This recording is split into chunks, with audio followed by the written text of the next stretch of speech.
All right, guys, let's get down to it and make you some money. My stock idea today is 8x8. The ticker symbol is EGHT. It closed up about 0.5% today, just under $9 a share. This is a survivor, okay? This is one of these old telecom plays. When everything crashed, it was down big time for a long time.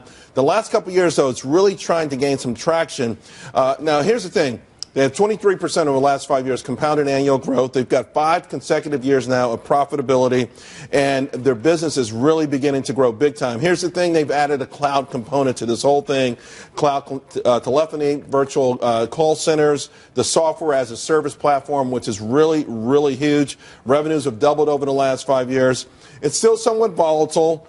It's a greater than average risk, but I really think they're fantastic. They're focused on middle markets right now, then global. They've got some new products. Intel, Allstate, GE, they're all customers of theirs.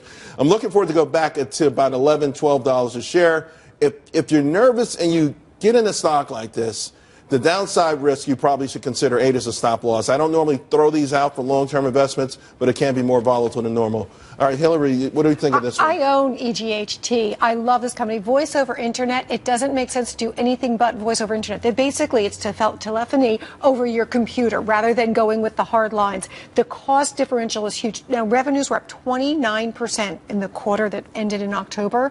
This is the way to go. And once the stock goes above $10, then other institutions can come in and buy that don't usually buy under $10. I think there could be a real nice short squeeze on this bad boy as it starts to get up there. And to your point, at a certain price level, large institutions can buy the stock. And I'm sure some may remember it was a high flyer at one point. You watch this one at all? I mean, my only concern here is the space is so hot. Can a smaller player, I mean, on a relative basis, can they compete given the likes and given the competition that they're facing? They actually do, Jim. They actually do compete, and they have large clients. But it's also the small clients that come in, and they go with the voice over Internet. Yeah, I think it's so interesting. I think a lot of the large boys have kind of left this space. So it's sort of them and a few other names out there.